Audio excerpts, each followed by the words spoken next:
Top couple is a bit sweet episode 51। सॉन्गयान और vainly दोनों filming set पर जा रहे थे। सॉन्गयान वेनली को स्क्रिप्ट देते हुए बोला, जो भी लाइंस मैंने मार्क की हैं, इन सारी लाइंस की मुझे आदत है। तुम चाहो तो मैं ये सारी लाइंस तुम्हारे साथ प्रैक्टिस कर सकता हूँ। सॉन्गयान की मार्क की हुई लाइंस को देखने के बाद वेनली बोली, तुमने सारे रोमांटिक सीन्स क्यों छोड़ दिए? अब क्या तुम मेरे साथ भी रोमांटिक सीन्स रिहर्स नहीं कर सकते? अगर तुम नहीं करोगे तो मुझे किसी और के साथ करना पड़ेगा। तो तुम्हें बुरा नहीं लगेगा कि मैं किसी और के साथ रोमांटिक सीन रिहर्स कर रही हूँ? सॉन्गयान को सोचकर बोला, रोमांटिक सीन मेरे बस की बात नहीं है। इसके लिए तुम्हें मुझसे बेटर कोई और मिल जाएगा। मैं सच में इस फील्ड में तुम्हारी कोई मदद नहीं कर सकता। ओ, ये सुनकर वेनली थोड़ा सा निराश हो जाती है। वही सॉन्गयान बहुत ही सीरियसली ये सोच रहा था कि वो कैसे अपनी वाइफ की हेल्प करे ताकि वो डायरेक्टर को इम्प्रेस कर पाए। सॉन्गयान सोचता है, मैं रोमांटिक सीन्स में अच्छा नहीं हूँ और जिस चीज़ में मैं अच्छा नहीं हूँ उस सीन को तुम्हारे साथ प्रैक्टिस करके मैं तुम्हारा इंप्रेशन डायरेक्टर पे खराब नहीं करना चाहता। थोड़ी देर बाद वेनली और सॉन्गयान दोनों एस टियर एक्टिंग रिहर्सल रूम में पहुंच जाते हैं और वहां पहुंचते ही सबको हेलो बोलते हैं। एक स्टाफ मेंबर सॉन्गयान से बोली, मिस्टर सॉन्ग, जिन एक्टर्स को आपको मॉनिटर करना है वो सब उधर हैं। वहीं वेनली स्क्रिप्ट देखकर बोलती है, तो डायरेक्टर ने फेरी पॉन्ड कन्फेशन सीन चूज किया है। वेनली ने दोनों इंडस्ट्री में आए नए एक्टर से पूछा, क्या तुम दोनों ने इन लाइंस की प्रैक्टिस कर ली? एक्टर डिंग जुनशुआ और एक्ट्रेस वोंग माओ बोली, जी हम कर चुके हैं। वोंग माओ आगे बोली, लेकिन जब मैं रिहर्स कर रही थी तो डायरेक्टर ने मुझे बोला कि जब भी मैं मेल लीड की तरफ देखती हूँ तो ऐसा नहीं लग रहा था कि जैसे मैं किसी यंग गर्ल की तरह शर्मा रही हूँ। मेरे एक्सप्रेशन ऐसे नहीं लग रहे थे कि जैसे कोई मुझे प्रपोज कर रहा हो। वेनली सोचती है, लगता है ये कैरेक्टर में नहीं थी। तभी वेनली स्माइल करते हुए बोली, डोंट वरी, मैं फॉक्स स्प्रिट के रिस्पॉन्स का यूज करते हुए तुम्हें बताती हूँ कि ये कैसे करना है, बस तुम मेरी आंखों की तरफ देखना। वेंग माओ खुश होकर बोली, okay thank you Mrs Wan. Wenli Junshua से बोली, तुम मेरे साथ चलो, इस सीन के लिए हम पार्टनर बनेंगे। ठीक है, जुनशुआ बोला। वहीं दूसरी तरफ सॉन्गयान एक एक्ट्रेस को समझाते हुए बोला, तुम्हें बस यहाँ पर इस बात का ध्यान रखना है, ठीक है? दूसरा एक्टर बोला, देखो मिसेस वैन रिहर्स करने जा रही हैं। मिस्टर सॉन्ग, क्या आप उनकी रिहर्सल देखने नहीं चलेंगे? नहीं, सॉन्गयान सीरियस लुक में मना करते हुए बोला। एक आदमी बोला, क्यों, आप जेलस हो जाएंगे इसीलिए? दूसरा आदमी बोला, मिसेस वैन तो रोमांटिक सीन्स के लिए जानी जाती हैं, फिर तो आपको बहुत जेलसी होती होगी। सबकी बातें सुनकर सॉन्गयान बोला, ठीक है मैं चलता हूँ।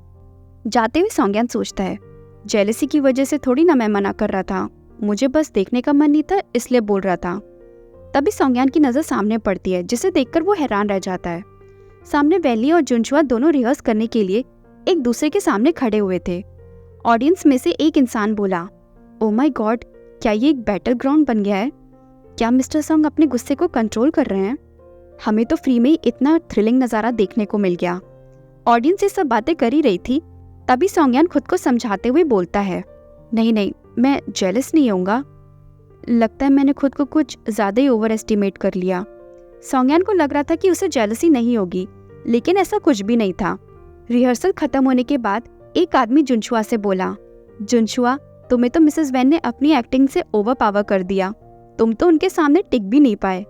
जुनशुआ बोला, सॉरी, अब मैं क्या करूं? मिसेस वैन ने जब मेरी तरफ देखा तो मेरा दिल इतनी तेजी से धड़कने लगा कि मैं अपनी लाइन ही भूल गया। वही सॉन्गयान पीछे से जुनशुआ को ठंडी निगाहों से घूर रहा था। पीछे देखो, पीछे।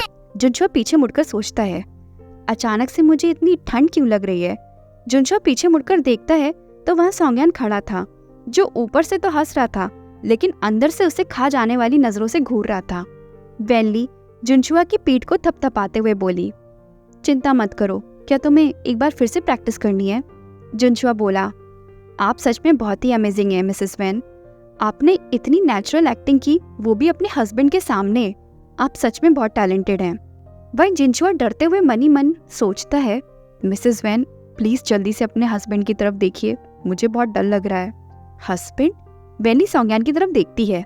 सॉन्गयान ताली बजाकर बहुत ही डराने वाले अंदाज में बोलता है, बहुत अच्छा था, कितनी बुरी बात है, रोमांटिक सीन्स मेरी वीकनेस है, क्या मिसेस वैन आप मुझे थोड़ा टिप्स देंगी?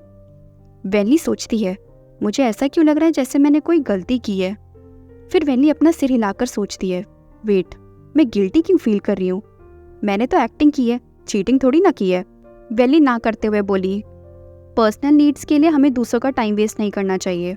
वहाँ खड़े और लोग बोले, नहीं, यहाँ किसी का कोई टाइम वेस्ट नहीं हो रहा है। हम भी आप दोनों का रोमांटिक सीन देखना चाहते हैं। कम ऑन मिसेस वैन, हम आप दोनों को रिहर्स करते हुए देखना चाहते हैं। ठीक है फिर, वेनली मान जाती है। वेनली सॉन्गयान को स्क्रिप्ट देते हुए बोली, मैं पहले ही बता रही हूँ, मैं कोई तुम्हारी टीचर नहीं हूँ। अगर तुम्हें मेरी एक्टिंग में कोई भी गलती लगे तो सीधा मुझे बोल देना, मैं बहुत ही हम्बली अपनी गलती को एक्सेप्ट कर लूँगी। सॉन्गयान बोला, मिसेस वैन, तुम्हें भी मेरे साथ लीनेंट होने की ज़रूरत नहीं है। वेनली सोचती है, मुझे बिलीव नहीं हो रहा है कि ये रोमांटिक सीन इसकी वीकनेस है। कम से कम 10 साल पहले तो नहीं थी। वेनली सॉन्गयान और टैंग जियारन का रोमांटिक सीन याद करने लगती है। तो अब हम शुरू करें।